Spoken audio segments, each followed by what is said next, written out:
Hey guys, it's Looch, and this last weekend I revisited a documentary I had seen when it first came out about 3 years ago about Janis Joplin, and it's called Janis Little Girl Blue, and it is produced by Alex Gibney, who has done a whole host of great documentaries. But what you think you might know about Janis Joplin, of course, she was this amazing singer. She was a reckless drinker. She was one of the guys, all the kinds of things that are generally portrayed. This goes so much deeper. It goes back to her growing up in a small town, Port Arthur, Texas. She was mercilessly picked on, bullied. In fact, her high school newspaper ran some horrific, vote for the ugliest man on campus, and she won that. It's so heartbreaking that it makes absolute sense that she thought, I'm out of here, I am getting out of here, I'm going where there are people that will appreciate me. And the craziest part is that she only realized she could sing at about 17 years old when she sang along with an Odetta record. Now, if you're at all familiar with Odetta, that's not an easy voice to sort of mimic or even remotely sound like, but her friends were blown away and encouraged her and said, you need to go to San Francisco, of course. So she did the whole hate thing, hung out with the dead, hung out with all of those people. But the person she says she stole the very most from was Otis Redding. And she had a stage presence that was truly unlike anything else.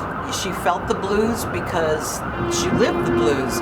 She did have a success with the Big Brother Holding Company, but everybody said, you're more than them, you're more than them.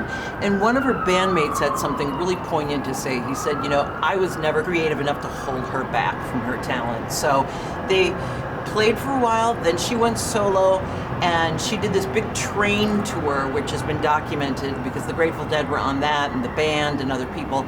And of course she struggled with heroin and alcohol as well. But she got herself clean, and she was always looking for love, and she found it in a couple places and then didn't.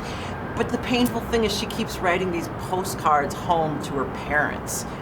These presumably two squares in Port Arthur, Texas, that would never have an understanding of her success in their minds. But that she's still seeking that approval, I think, is what breaks my heart. And there's interviews with her siblings and some high school friends.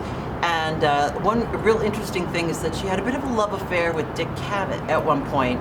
And he also says that he was standing in his kitchen washing his dishes, had the radio on.